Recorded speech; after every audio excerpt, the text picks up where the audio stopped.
Olá, nesta edição da TV Espaço Mulher, no mês de maio, temos uma importante entrevista. Estamos aqui na sede do CRB. Daqui a pouco ele vai explicar do que se trata. É o nosso estimado reverendo Padre Rubens Pedro Cabral. Ele foi um dos conferencistas no evento que organizamos na Assembleia Legislativa de São Paulo no dia 27 de abril. Como está, Padre Rubens? Estou bem. Aqui é a sede da CRB da Regional São Paulo. Estamos aqui perto da Rua Brigadeiro Luiz Antônio. E é aqui que encontramos os religiosos de todo o estado de São Paulo para formação, para divulgação e também para melhorar a nossa ação em favor da vida. Muito bem. Padre Rubens, eu li assim seu currículo e fiquei encantado. O senhor tem várias formações acadêmicas, mas parece-me assim que o que o senhor mais se dedica mesmo são as atividades de sacerdócio e agora a coordenação da CRB. Então, poderia explicar para nós, assim, escolher o sacerdócio antes da psicologia foi um meio de melhor consolar as pessoas, os aflitos? A CRB é uma forma de estimular os outros nessa mesma linha? Conte um pouco. Na verdade, o sacerdócio como tal e a experiência religiosa, diferentemente das outras profissões, não é algo que a gente escolhe, mas que de fato somos escolhidos. Talvez pela bondade, a misericórdia, o amor de Deus, a gente nunca sabe muito bem o motivo.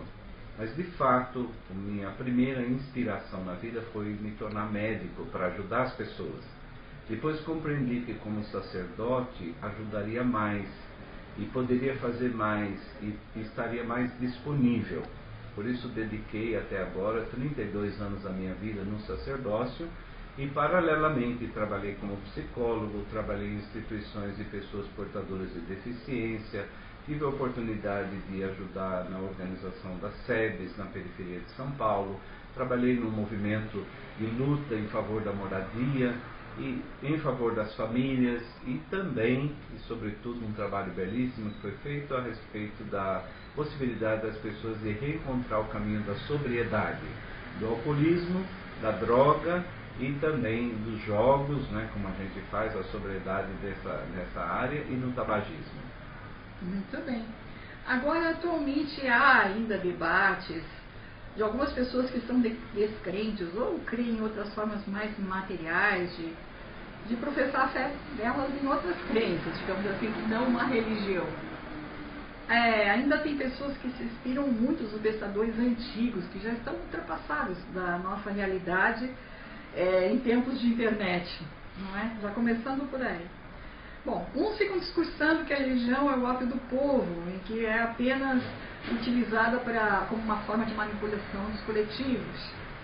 Agora, quais os novos pensadores atualizados que apregoam ser a religião algo que constrói a pessoa humana? Inclusive, assim, aproveitando isso, eu quero relembrar um fato que a gente tem um contato com grupos de pesquisa da Unifesp, que importantes acadêmicos, aliados a outras pesquisas mundiais, eles comprovam que as pessoas que têm fé em uma crença em algo superior, elas enfrentam melhor a recuperação de quaisquer doenças graves e incuráveis, parecem que estavam condenadas e têm resultados espantosos, né, favoráveis tanto de cura que parece que é impossível. Então, a sua opinião, assim, quais são os novos garantidores que essa fé viva, ela transforma de tal forma que ela cura milagrosamente? Bom, primeiramente eu gostaria de fazer uma revitalização e uma revalorização desses pensadores antigos, especialmente Marx, com a questão da religião como ópio do povo, porque no tempo dele, no contexto que ele viveu, de fato ele tinha razão, e aquela experiência religiosa conduzia as pessoas a poucas coisas e ajudava pouco a estruturação e a organização da vida das pessoas, mas era o contexto religioso da época. Também Freud teve um belíssimo artigo sobre o futuro de uma ilusão, onde ele anuncia, de uma certa maneira, que todo homem evoluído não precisaria mais de religião. Claro que ele estava falando da religião no seu contexto, no seu programa de vida e dentro daquilo que ele conseguia assistir no seu próprio consultório. No momento atual, a gente passa por uma reestruturação de toda a dinâmica religiosa, nos dois extremos. Nós temos uma melhoria do padrão da religião, na medida que ela se compromete com a valorização da vida, com grandes pensadores como o Boff, como Leonardo Boff, com um trabalho belíssimo de um monge chamado Anselm Grün, que vivencia e experimenta esta dinâmica positiva do universo religioso. E até mesmo aqui entre nós, em São Paulo, recentemente, eu tive a oportunidade de ver a entrevista do Dr. Roque Marcos, e ele tratava justamente disso, da forma como seus pacientes, em casos de problemas cardíacos, superava isso através da experiência de fé e como uns ajudavam aos outros. Então, essa, de uma ponta, é a melhoria de um padrão religioso. Por outro lado, nós temos de outra forma um processo de radicalização no universo religioso mais alienante. E aí a gente tem todas as formas de terrorismo justificados no processo de alienação religiosa, que de uma certa maneira denigre a religião. A religião foi feita para edificar a vida, para construir a vida. Conhecer a Deus, e Deus se deu a conhecer para isso, é uma forma de fazer a vida do ser humano encontrar caminhos de completude. E é isso que nós esperamos que aconteça com as experiências religiosas. Esses que eu citei são apenas a ponta de um imenso iceberg de pessoas que trabalham favoravelmente no universo religioso atual. Tudo bom. Agora, conforme pode se observar, nós tivemos também no evento um depoimento pesquisa apresentado pelo psicólogo da paróquia São Judas Tadeu sobre os comportamentos masculinos e femininos nos atendimentos sociais e filantrópicos com grupos voluntários das igrejas e paróquias. Observou-se maior número de homens de rua, com vida totalmente destruída por álcool, droga, depressão, abandono de si mesmo, estão sem sonhos, não possuem ou não se relacionam com a família, não se cuidam de sua saúde. São muito difíceis de serem recuperados, muito mais que as mulheres de rua. Essas estão em menor percentual e com recuperação mais rápida. Os homens têm menos fé e crença em algo superior, por isso sucumbem mais e se recuperam menos que as mulheres? O que acontece na diferença entre os dois? Bom, do meu ponto de vista, nós temos aqui dois elementos que de uma certa maneira se complementam. Esse aspecto do universo religioso é verdade, é verdadeiro. De fato, desde o início da vida, a menina é convidada a conhecer mais as coisas de Deus e se relacionar de uma maneira mais positiva, mais poética e mais romântica com isso. Na vida adulta, isso produz realmente uma mulher com uma capacidade maior de resiliência, que é essa força capaz de enfrentar o sofrimento, a dor e as dificuldades e permanecer mantendo a sua dignidade. Por outro lado, nós temos um outro elemento que se complementa a isso, que é a questão da autoestima. A nossa sociedade é muito vaidosa. Então, desde pequena, a menina é incentivada a se ver como uma pessoa especial. E na vida adulta, isso resulta numa mulher que não se deixa levar tão facilmente por elementos totalmente destrutivos da vida. O homem, muitas vezes, em função do seu próprio fracasso e da força desse fracasso, diminui em si mesmo a autoestima.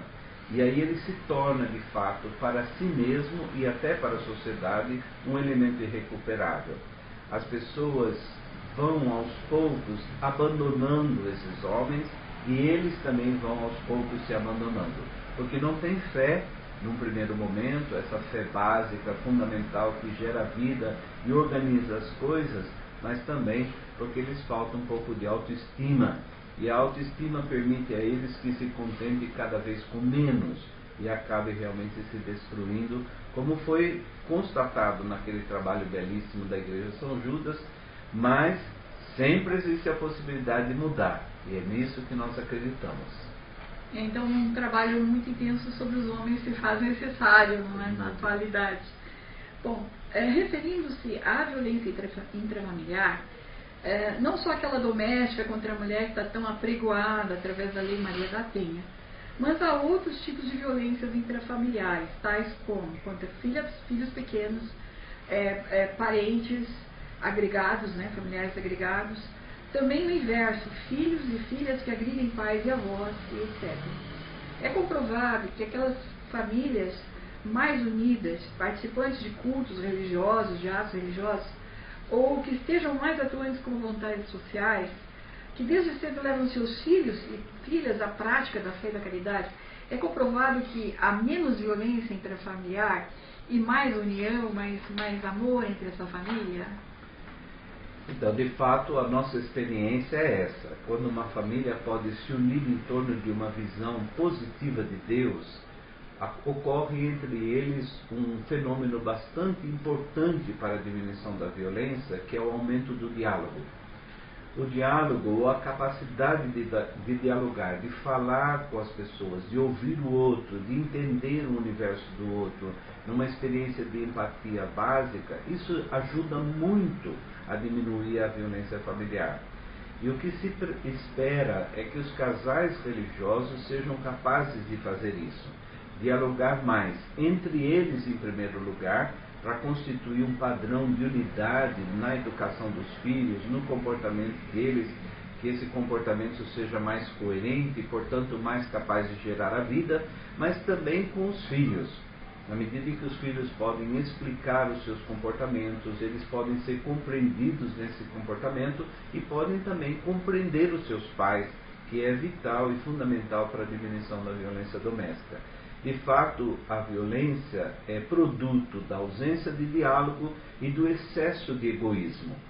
Dentro de uma casa, quando cada pessoa só pensa em si mesma, ninguém consegue enxergar, ouvir e, de alguma maneira, participar da vida do outro. Isso gera uma estrutura básica de violência, onde cada um, de uma certa maneira, está explodindo antes de começar a enfrentar qualquer problema de casa. O que nós esperamos é que a experiência de Deus, positiva e favorável, contribua para um aumento do diálogo, para uma capacidade de empatia maior e as pessoas que convivem dentro daquele lar se sintam realmente dentro de um ambiente positivo e favorável. Essa é uma conquista de todos, mas principalmente do casal. Quando um casal dialoga entre si, eles são capazes de dialogar com os seus filhos. Muitas vezes os casais querem dialogar com os filhos, mas não entre si. Então essa é uma proposta para a vida familiar que começa com a união do casal e com a graça da presença de Deus. Aproveitando ainda o gancho dessa sua explicação, tivemos também o conferencista Dr. Ian Mixley, que fez uma pergunta muito interessante. Onde estão os pais dessas crianças? E, de certa forma, ele acha assim, que está tendo algo que as mães estão sozinhas tendo que educar os filhos. É ou pelo abandono do pai, ou pelo falecimento do pai. Enfim, a sociedade moderna hoje também onera muito a mulher, né, para esse tipo de educação. E aí, como fica a sua explicação agora? Quero casal. Isso mesmo. Embora não estando junto, eu acho, enquanto presente o pai, queria que dê um pai substituto, um tio, algo, sei lá. Na verdade, nós temos aqui um elemento que é também de caráter psicológico. Muitas vezes a mulher abandonada pela figura do marido, ela se sente capaz, ou ela se capacita sozinha no processo de educação do filho. E por conta disso, de certa maneira, ela acaba dispensando a figura masculina. É muito importante que as mulheres não abram mão da responsabilidade que seus maridos têm de educar os seus filhos. Que elas realmente procurem todos os meios, possíveis e impossíveis, para fazer com que aquele homem que de alguma maneira ajudou a trazer esse filho no mundo se responsabilize no processo de criá-los. Na medida em que a mulher vai fazendo esse processo de abolição da figura masculina, ela liberta o homem para começar tudo de novo. E aí nós temos casos de homens que tiveram 3, 4, 5 filhos, cada um com uma mulher, vivendo cada um do seu jeito, e o marido ou o pai dessas crianças irresponsabilizado de todas elas. Então o que nós esperamos é que as mulheres se valorizem muito, que elas mantenham sua autoestima, sua dignidade, a ponto de cobrar, e cobrar insistentemente dos homens o exercício vital da paternidade, a fim de que eles não sejam tentados a outra vez e com outra mulher fazer a mesma coisa. Que interessante pensamento, ótimo conceito. Então, eu gostaria de referenciar aqui uma sócia jornalista que tivemos, já completa 10 anos do falecimento dela. Era uma médica psiquiatra social do Hospital das Clínicas, que era a doutora Geni Maria Martino Coronel Lustosa. Era muito católica, né, e uma vivência homeopata muito grande. Enfim. Ela dizia assim: combate-se a fé e a participação das pessoas unidas em rituais de amor ao próximo, de cuidados consigo mesmo. Mas o que é que se coloca no lugar? Então, ela era uma jornalista, inclusive premiada.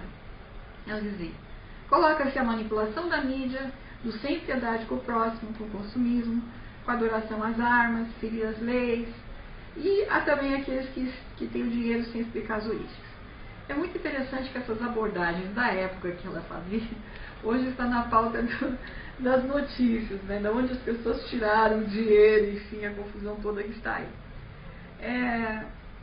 Como é que a gente pode interpretar, 10 anos depois, o senhor um religioso e psicólogo, o que se coloca no lugar da fé? Quando há crítica, aquilo lá é um crente, aquilo lá é não sei o quê, mas alguém tem o direito de tirar esse espaço que a pessoa tem para a fé, para ser feliz, para ser alguém que ama o próximo, que está em paz, e colocar o que no lugar? Ela estava correta?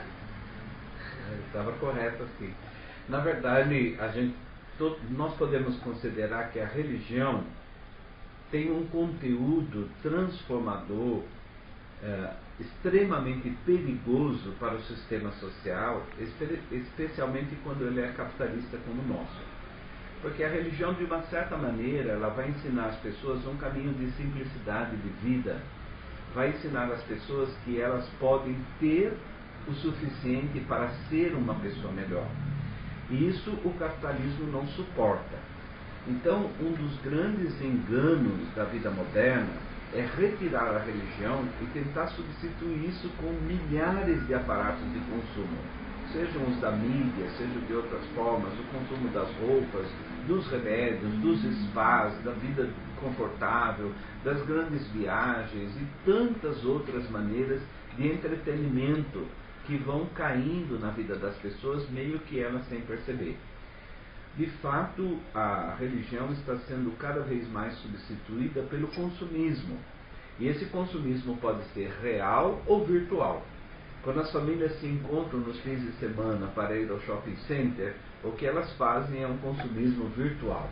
Elas passam pelas lojas e vão verificando tudo que elas gostariam de ter, que poderia trazer felicidade para elas, mas infelizmente ainda não é possível ter. Então essa experiência que é colocada no lugar do universo religioso, de uma certa maneira ela danifica o ser humano, porque o ser humano não precisa de tudo aquilo. O Papa tem insistido muito nessa ideia de voltarmos ao essencial. Então, do meu ponto de vista, a religião tem um elemento extremamente valioso, que não é dar às pessoas aquilo que elas desejam, mas ajudar as pessoas a compreender que elas podem viver com aquilo que elas necessitam. O mundo está sendo destruído não porque os seres humanos têm aquilo que precisam, mas porque eles não conseguem ter aquilo que eles desejam. O desejo do homem é infinito, porque dentro dele habita o próprio Criador, mas os seres humanos se enganam e, colocando coisas no lugar do Criador, se tornam absolutamente insaciáveis. Por isso que o capitalismo combate tanto a religião, e por isso que muitas vezes outros sistemas combatem tanto o universo religioso. Porque o universo religioso é simples e é capaz de devolver a satisfação ao ser humano.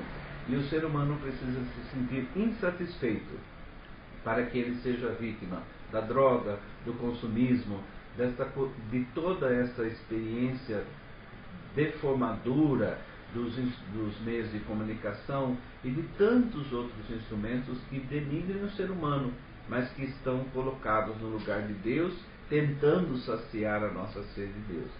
Deus pode realmente completar o coração humano, e isso não tem preço, mas dentro da nossa sociedade tudo que tem que ter um preço, e todas as coisas têm que produzir um lucro.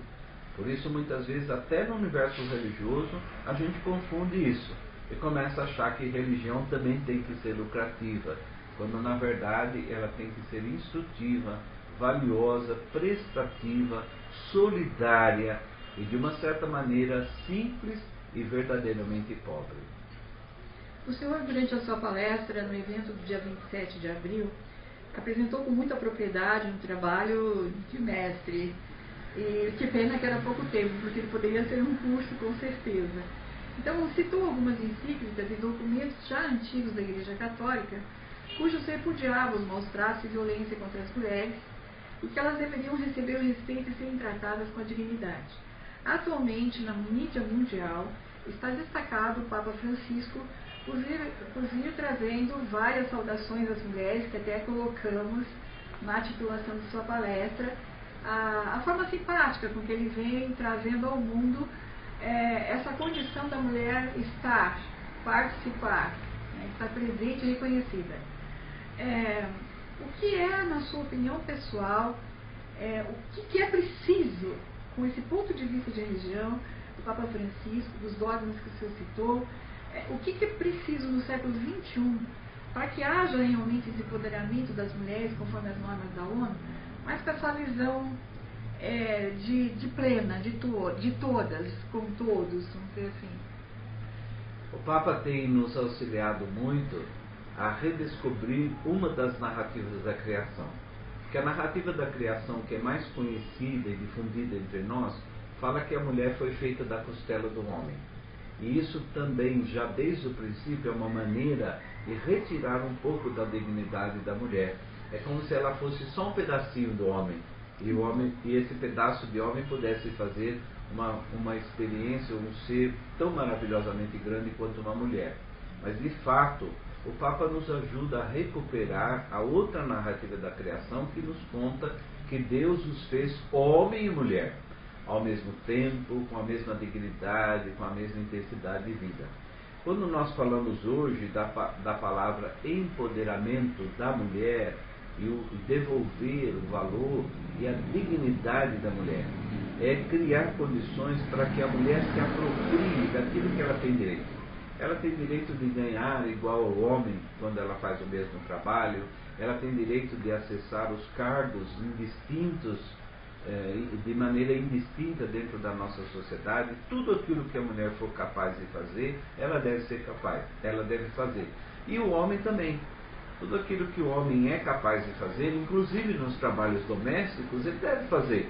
Porque não tem o menor sentido fazer essa classificação que, de uma certa maneira, coloca a mulher na posição de uma escrava, com serviços menores dentro do lar e muitas vezes superior ao homem na vida da sociedade. De fato, o Papa tem falado desse jeito. Deus nos fez homens e mulheres. E Deus nos fez de raças, de maneiras de expressões, de culturas diferentes. E a ideia de Deus, fazendo o diferente, é que nós nos complementássemos. De maneira nenhuma o Criador imaginou a possibilidade de tanta exclusão a partir das diferenças que ele criou. Porque as diferenças embelezam, dignificam, valorizam. As diferenças se complementam.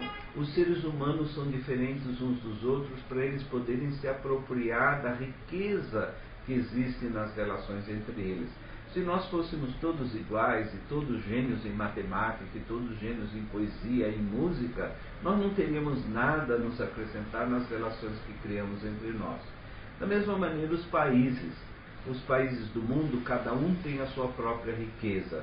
E a ideia, de maneira nenhuma, do Criador é que alguns países dominassem sobre outros, mas que eles se complementassem na riqueza. A riqueza do diamante africano fosse uma experiência de complementação para um país rico como o Brasil, em produtos agrícolas, em outros produtos manufaturados, que fosse uma experiência de complementação com aqueles que têm petróleo. As divisões que foram feitas entre nós foi pensada pelo Criador como forma de comunhão. É uma pena que muitas vezes os seres humanos, no seu desejo infinito de possuir, tenha transformado isso em experiência de exclusão. E a mesma coisa na relação homem e mulher. As mulheres, elas existem para nos complementar, para dar à vida um tom, uma forma, uma cor diferente. E é isso que a gente sonha que um dia aconteça, devolvendo a cada um a sua dignidade de ser. Muito obrigada. Bom, agora para encerrar, poxa vida, eu fico aqui 3 dias falando com o senhor e vou aprender sempre. Vamos repetir assim a situação atual. Então, muitas competições, atos de inveja e perseguição, violências econômicas. Parece assim que quando se escuta um noticiário atualmente, lê um jornal, internet, jornalismo, enfim, é um caos infindável. Parece assim um tsunami moral e ética, um maltratando o outro, um fazendo pouco, um quer o lugar do outro, então uma baderna, né? É como se um terremoto de saqueamento dos bons valores. Parece que alguém não tem nenhum bom valor, né? Então é uma competição desleal. E parece assim que é para descobrir quem mais fere, quem mais prejudica, quem mais maltrata o bode expiatório. É um divertimento dos sem almas, parece isso, não? Agora, vamos olhar do ponto de vista biológico. Todos apodrecerão iguais a todos. Nada nos diferencia uns dos outros. Apenas fica na história a maldade constituída e posta em prática por cada um.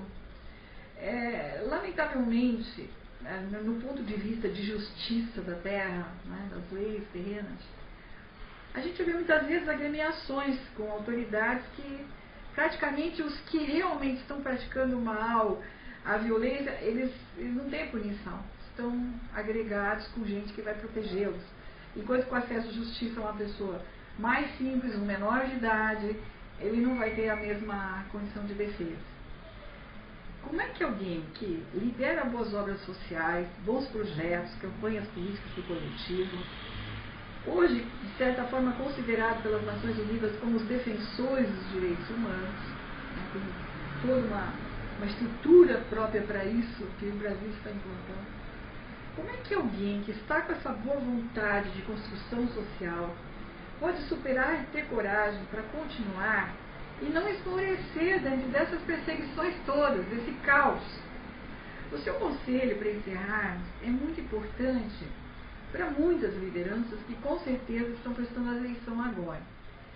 Nós poderíamos saber pelo senhor, talvez assim do ponto de vista sociológico, psicológico, teológico, a união de todos, enfim, como o senhor finaliza esse grande finale com a sua vivência e experiência para quem pratica, quem lidera, quem constrói essas boas obras? Bom, primeiro, diante dessa questão para o encerramento, eu gostaria de fazer um imenso agradecimento, não só à dona Elizabeth, que está aqui do meu lado, ao filho dela, todas as pessoas que estão participando direto ou indiretamente desse programa, fazer um grande agradecimento e dizer a vocês que essa oportunidade de conversar com tantas pessoas ao mesmo tempo é única e extremamente valiosa. Mas eu queria lembrar que as pessoas que verdadeiramente começam a praticar o bem por vocação, por missão, por consciência política, social, econômica, sociológica, cultural, histórica, as pessoas que realmente começaram a praticar o bem por uma opção factual de vida, nunca vão esmorecer. Até porque elas não conhecem outro caminho. O bem, ele exatamente da mesma proporção e a semelhança do mal, é um caminho que não tem retorno. O que acontece é que muitas vezes as pessoas se falseiam, elas aparentam alguém que realmente desejaria praticar o bem para conquistar essa ou aquela pequena vantagem que leva a gente a lugar nenhum. Mas existem milhões de pessoas, bilhões de pessoas no planeta que de fato se consagram a fazer o bem. Na vida religiosa masculina, na vida religiosa feminina, mas existem também pessoas que são descrentes em Deus, no nosso Deus Todo-Poderoso, mas acreditam no bem. Existem pessoas que trabalham em favor da humanidade, na medicina, na engenharia, na história, na política, porque acreditam no ser humano e sabem que a humanidade precisa ser constantemente resgatada e recuperada a partir dessa perspectiva mais negativa que agora há pouco a gente apresentou. De fato, estas pessoas são incapazes de abandonar esse caminho porque elas não conhecem outro. elas só conhecem esse. E elas ficam felizes por trilhá-lo, mesmo que muitas vezes vítimas da solidão, do isolamento, da incompreensão. Por outro lado, queria lembrar que tudo isso que nós estamos assistindo, que é essa exposição daqueles que de alguma maneira praticam a experiência maldosa ou seguem caminhos de corrupção, de violência, que isso é extremamente valioso. É valioso para a sociedade que tudo isso esteja sendo declarado nesse momento, daquilo que está acontecendo agora, mais do que daqui 50 anos. Mesmo que isso gere em nós uma espécie de sensação de fragilidade, gere em nós uma espécie de sensação de fracasso, porque a gente não consegue fazer muita coisa. Mas é importante que se saiba quem está agindo mal nesse momento. Porque na Segunda Guerra Mundial só se soube das grandes atrocidades do sistema nazista tempos depois. Porque muita gente durante a guerra não entendia. Hoje nós sabemos exatamente agora. Estão acontecendo atrocidades no Oriente Médio, estão na relação entre judeus e palestinos, estão acontecendo atrocidades no Brasil, na relação patrão-empregado, e empregadores, e toda essa questão da violência, dos muitos grupos que nós temos atuando dentro da sociedade com poder paralelo, extremamente violento. Estão acontecendo atrocidades com Boko Haram, na Líbia, com os cristãos, e isso está acontecendo nesse momento. Isso não vai ser narrado como um evento histórico daqui 5, 10 ou 15 anos, mas nós podemos tomar nossa posição agora. O Papa grita em nome da Igreja, vocês em muitas partes do Brasil e do mundo gritam em favor da humanidade, e esses gritos insistentes aos poucos vão se tornando vão fazendo eco e vão se tornando uma grande fonte de força de transformação social. Do meu ponto de vista, nós vivemos num momento extremamente privilegiado. Antigamente era uma a voz profética ou outra a voz profética. Hoje nós temos um profetismo disseminado na sociedade, que é feito por milhares de pessoas, inclusive por aqueles que acusam seus semelhantes, que denunciam aqueles com quem roubou junto, ou falcatrua, ou fez falcatruas, aqueles que denunciam onde é que estão vivendo esses terroristas, essas pessoas terríveis, onde é que está aquele homem que pratica o tráfico, onde é que está aquele que abusa da criança. Então todo esse sistema de informação social é extremamente valioso. O que a gente espera é que isso acabe se constituindo numa nova ordem social, que talvez demore meio século ou um século para se implantar, mas uma nova ordem social, onde os crimes estão sendo corrigidos mais ou menos próximos do momento em que eles ocorreram, e que a humanidade se envergonhe por aquilo que é ruim no momento em que ele acontece e não 50 anos depois, como nós nos envergonhamos hoje da escravidão que vivemos meio que naturalmente, não é? Então, essa experiência de vincular o evento, o fato, o acontecimento ao aqui e agora, do meu ponto de vista, é saudável. E eu gostaria de lembrar que aqueles que trabalham em favor do bem sabem que eles são incapazes de parar. E sabem também do bem que eles fazem à sociedade, aos outros, aos demais membros da sociedade, através da sua denúncia, mas sobretudo através da sua ação, seja ela caritativa, seja ela de caráter social, político, religioso, de qualquer natureza. É sempre bem. É sempre bom termos bons professores que atuam em favor da educação, mesmo com toda essa parafernália. Temos bons médicos. Hoje nós falamos daqueles que assistem as pessoas na saúde. Temos bons enfermeiros e assistentes. Temos pessoas capacitadas e prontas a dar a vida para que o mundo de alguma forma seja melhor. Também queria dizer que eu estou aqui, como disse já no início, na CRB, que é a Conferência dos Religiosos do Brasil, na Regional São Paulo. E se vocês quiserem conhecer essa palestra que ela está falando, aqui Dona Elizabeth está falando várias vezes em uma palestra, ela está no nosso site www.crbsp.org.br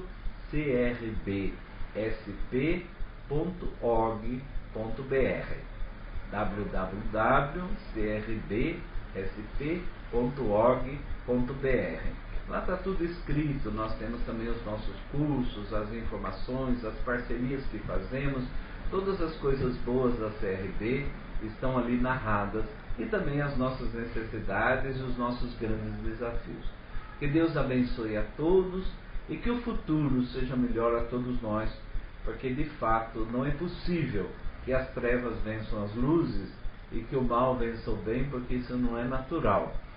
O natural é que aquilo que é certo produza de fato muitos e bons frutos, e que a gente tenha uma sociedade melhor, na medida em que homens e mulheres recuperam a sua dignidade e a capacidade de conviverem juntos os grandes desafios e também as grandes experiências positivas da humanidade. Deus abençoe a todos, em nome do Pai, do Filho e do Espírito Santo. Amém. Amém. Padre Rubens Pedro Cabral, uma entrevista maravilhosa, brindou-nos com um livro, Salmos, Orações e Poemas, A Fé Indígena, que é uma publicação da CRB. Estamos muito gratos por esse presente valioso e temos a agradecer muito essa oportunidade, a sua equipe maravilhosa que também nos recebeu aqui, e foi muito importante, aprendemos muito.